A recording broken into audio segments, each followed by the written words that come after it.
श्री शिवाय नमस्तभ्यम। रामचरितमानस के लंका कांड से अंगद का रावण से जगत के रावणों की गिनती पूछना तथा अंगद के वचन सुनकर रावण का तर्क देना।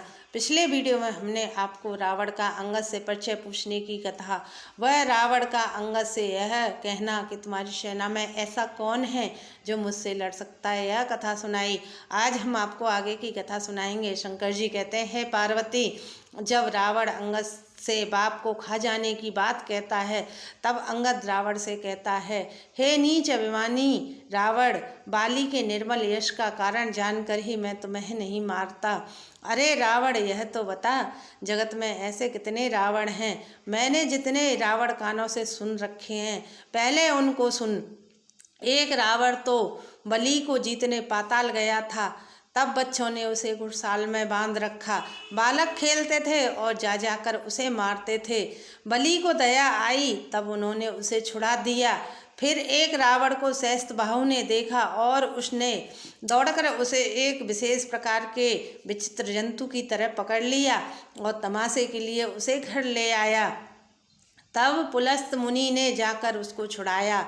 एक रावण की तो बात कहने में मुझे संकोच होता है, वह बहुत दिनों तक मेरे पिता बाली की कांख में रहा।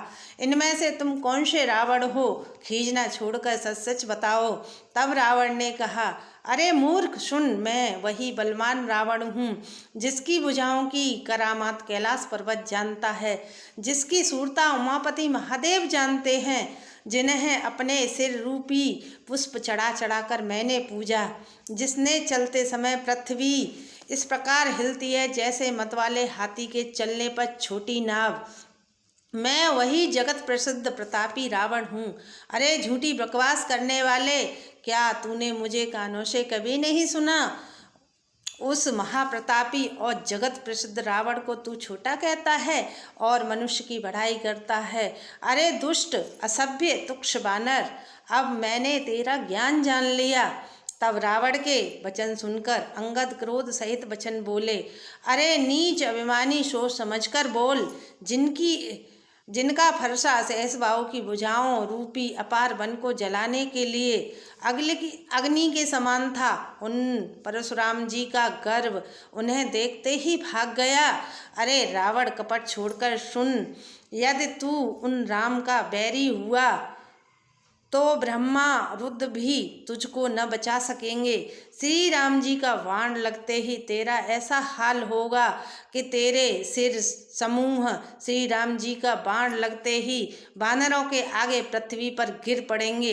रीछ और बानर तेरे उन गेंद के समान सिरों को चौगान खेलेंगे। अंगद के यह वचन सुनकर रावण बहुत अधिक जल उठा, मानो जलती हुई प्रचंड अग्नि में किसी ने घी डाल दिया हो। रावण बोला, कुंभकर्ण जैसा मेरा भाई है, इंद्र का शत्रु सुप्रसिद्ध मेघनाथ मेरा पुत्र है, और मेरा पराक्रम तो तूने सुना ही नहीं कि मैंने संपूर्ण जड़ चेतन जगत को जीत लिया है। रे दुष्ट बानरों की सहायता जोड़कर श्री राम ने समुद्र बांध लिया, बस यही उनकी प्रभुता है। समुद्र को तो अनेकों पक्षी भी लांघ जाते हैं, इस पर वे सूरवीर नहीं हो जाते। अरे मूर्ख बंदर, सुन, यदि तेरा मालिक, जिसकी गुणगाथा तू बार बार कह रहा है, संग्राम में लड़ने वाला योद्धा है, तो फिर दूत किस लिए भेजता? शत्रु के संधि करने से उसे लाज नहीं आती? पहले कैलाश का मंथन करने वाली मेरी भुजाओं को देख, फिर मूर्ख बानर अपने मालिक की सराहना करना। तब अंगद ने कहा, अरे रावण, तेरे समान लज्जावान जगत में कोई नहीं है। शीतलता तो तेरा स्वभाव है, तू अपने मुख से अपने गुण कभी नहीं कहता। श्री राम जी की बार बार ऐसा कहते हैं, सियार को मारने से सिंह को कभी यश नहीं मिलता।